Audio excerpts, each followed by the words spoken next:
Good morning to you. Encourage me. Welcome on this morning. Good morning. Look at us matching, eh? I know, right?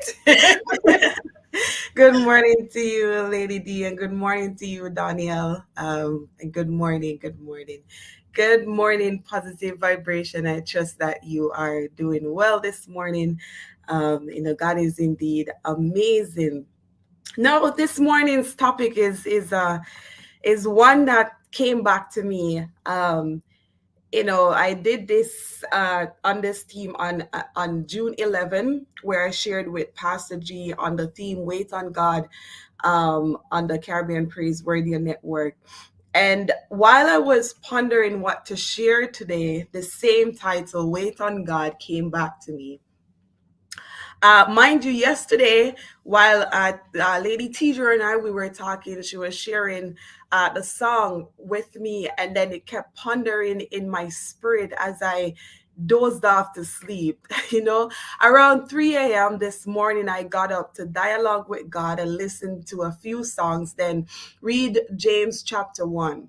The verse that jumped out at me is James 1:7, where it says, "Every good gift and every perfect gift is from above, and cometh down from the Father of light, with whom is no variable, neither shadow of turning."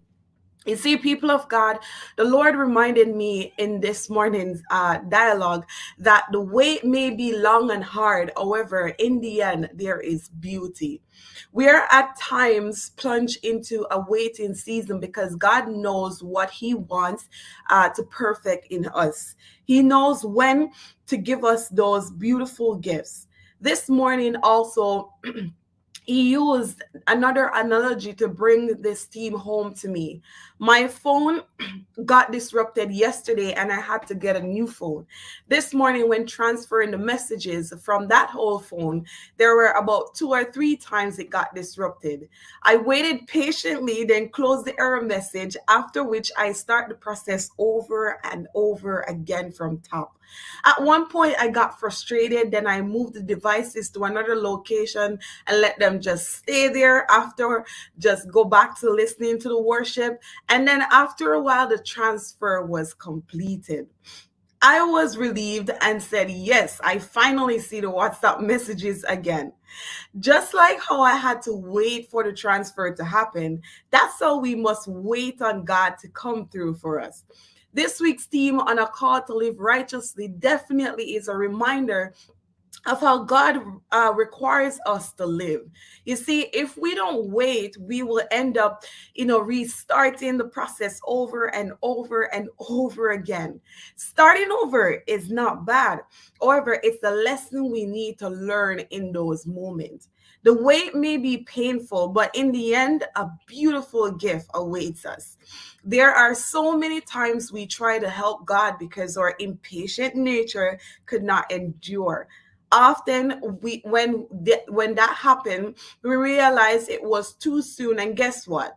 God bring us back to where He wants us. You may be in a season right now where you're waiting on God for a job, for a child, for marriage, for different documents, visa documents, or other documents to come through, a car, and many more.